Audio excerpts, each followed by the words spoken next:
ವಿರೋಧ ಪಕ್ಷದ ನಾಯಕರು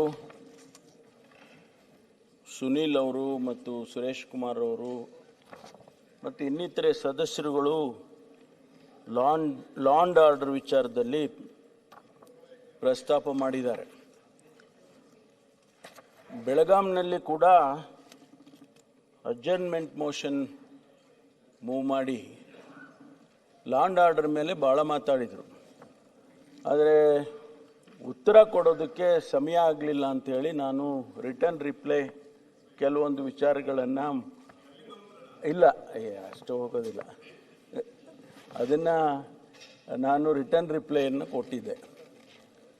ಆದರೆ ಇವತ್ತು ನಿನ್ನೆ ಮತ್ತಷ್ಟು ವಿಚಾರಗಳನ್ನು ಅವರು ಮಾತಾಡಿದ್ದಾರೆ. ನಾನು ಹೆಚ್ಚು ವಿವರಣೆಗೆ ಹೋಗದೆ ಅಂಕಿಅಂಶಗಳನ್ನು ಕೆಲವು ವಿಚಾರಗಳನ್ನು ಪ್ರಸ್ತಾಪ ಮಾಡ್ತೀನಿ. ಮಾತನಾಡುವಂಥ ಸಂದರ್ಭದಲ್ಲಿ ಬಹುಶಃ ನನಗನ್ಸುತ್ತೆ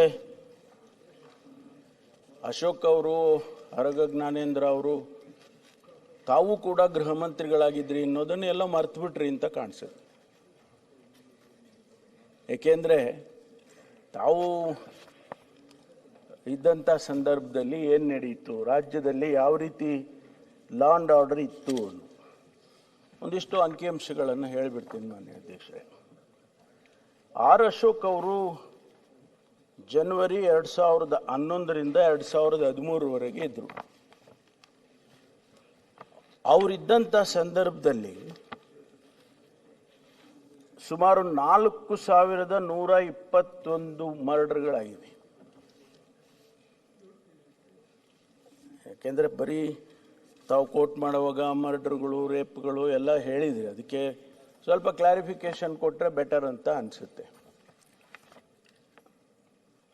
NDPS ಆಗಿನ್ನೂ ಹೆಚ್ಚು ಪ್ರಾರಂಭ ಆಗಿರಲಿಲ್ಲ. 582 ಕೇಸಸ್ ಮಾತ್ರ ರಿಜಿಸ್ಟರ್ ಆಗಿದೆ. ಅವಾಗೇನು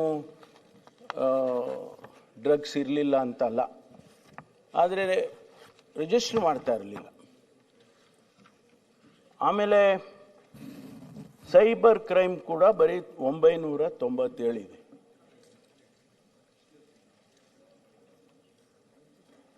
ಬೊಮ್ಮಾಯಿ ಅವರು 2019ರಿಂದ 2021ರವರೆಗೆ ಅವರು ಗೃಹ ಮಂತ್ರಿಗಳಾಗಿದ್ದರು. ಅವರ ಕಾಲದಲ್ಲಿ ಮರ್ಡರ್ಗಳ ಸಂಖ್ಯೆ ಸ್ವಲ್ಪ ಕಡಿಮೆ ಆಗಿದೆ, 2554. ಎಲ್ಲ ಕೋವಿಡ್ನಲ್ಲಿ ಮರ್ಡರ್ ಆಗಿಲ್ಲ ಅಂತ. NDPS 8317 ಆಗಿಬಿಟ್ಟಿದೆ. ತಮ್ಮ ಕಾಲದಲ್ಲಿ ಏನು ಬರೀ 582 ಇತ್ತು, ಅದು 8317 ಆಗಿದೆ. ಸೊ ನೀವು ಕಂಪೇರ್ ಮಾಡ್ಕೊಳ್ಳಿ. ಸೈಬರ್ ಕ್ರೈಮು ಅಷ್ಟವರೆಗೆ ಆಗಲೇ ಶುರುವಾಗಿತ್ತು ಜೋರಾಗಿ. ಸೈಬರ್ ಕ್ರೈಮು ಬೆಂಗಳೂರಿನಲ್ಲಿ, ಕರ್ನಾಟಕದಲ್ಲಿ, ಇಡೀ ಇಂಡಿಯಾ ದೇಶದಲ್ಲಿ. ನಿಮ್ಮ ಕಾಲದಲ್ಲಿ ಕೇವಲ 997 ರಿಜಿಸ್ಟರ್ ಆಗಿದ್ದರೆ, ಮಾನ್ಯ ಬೊಮ್ಮಾಯಿ ಅವ್ರ ಕಾಲದಲ್ಲಿ 19157 ಆಗಿದೆ. ಆರಗ ಜ್ಞಾನೇಂದ್ರ ಅವ್ರ ಕಾಲದಲ್ಲಿ ಮರ್ಡರ್ಗಳು 2417 ಆಗಿದೆ. ಸೈಬರ್ ಕ್ರೈಮ್ ಇನ್ನೂ ಸ್ವಲ್ಪ ಜಾಸ್ತಿನೇ ಆಗಿದೆ, 24486 ಆಗಿದೆ.